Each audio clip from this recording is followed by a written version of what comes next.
This channel does not promote any violent, harmful, or illegal activities. All content provided by this channel is meant for an educational purpose only. নজর রাখবো আবহাওয়ার খবরে। নিম্নচাপ এবং জোড়া পশ্চিমী ঝঞ্ঝার কোপে শীত। নিম্নচাপের প্রভাবে ফের বৃষ্টির পূর্বাভাস বাংলায়। আগামীকাল দক্ষিণবঙ্গের 3 জেলায় হালকা বৃষ্টির সম্ভাবনা। বৃষ্টি হতে পারে দক্ষিণ 24 পরগনা ও 2 মেদিনীপুরেও। কাল কলকাতার আকাশ মেঘলা থাকার সম্ভাবনা। জলীয় বাষ্পের জেরে বড়দিনেও ম্লান থাকবে শীতের পরশ। বড়দিনে পরপরই বড়দিন মিটে যাওয়ার পর শীতের আশা নেই। নিম্নচাপের পর শীতের জোড়া পশ্চিমী ঝঞ্ঝার কাঁটা। আজ শহর কলকাতার সর্বনিম্ন তাপমাত্রা 16.2 ডিগ্রি সেলসিয়াস। আলিপুরের তাপমাত্রা স্বাভাবিকের থেকে 2 ডিগ্রি বেশি।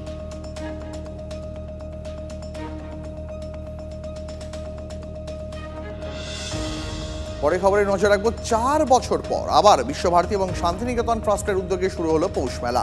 আজ ভোরে বৈতালিক সানাই বাজবে ছাতিমতলায় উপাসনা।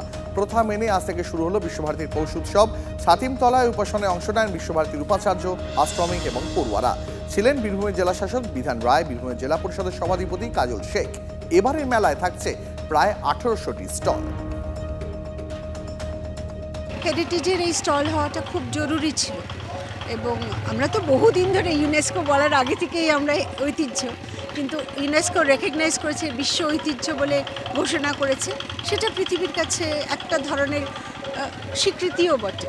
রবীন্দ্রনাথের স্বীকৃতি লাগে না, উনি বিশ্বের মানুষ, কিন্তু এটা আমার কাছে মনে হয়েছিল খুব ভালো, ভীষণ ভালো লাগছে। ইনফ্যাক্ট এখানে শুরু সানাই দিয়ে হয়, একটু পরেও দূরে সানাই বাজছে।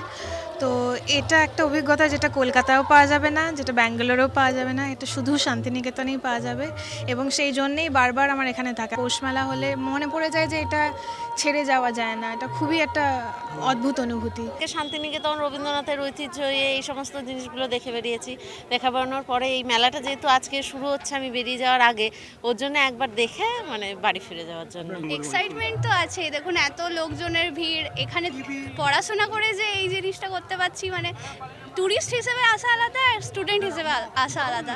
তো সেই হিসেবে খুবই আনন্দ হচ্ছে যে আমি এমন একটা জায়গায় পড়াশোনা করছি যেখানে সবাই আগত হচ্ছে, একটা মিলন মেলা টাইপের জিনিসটা হচ্ছে।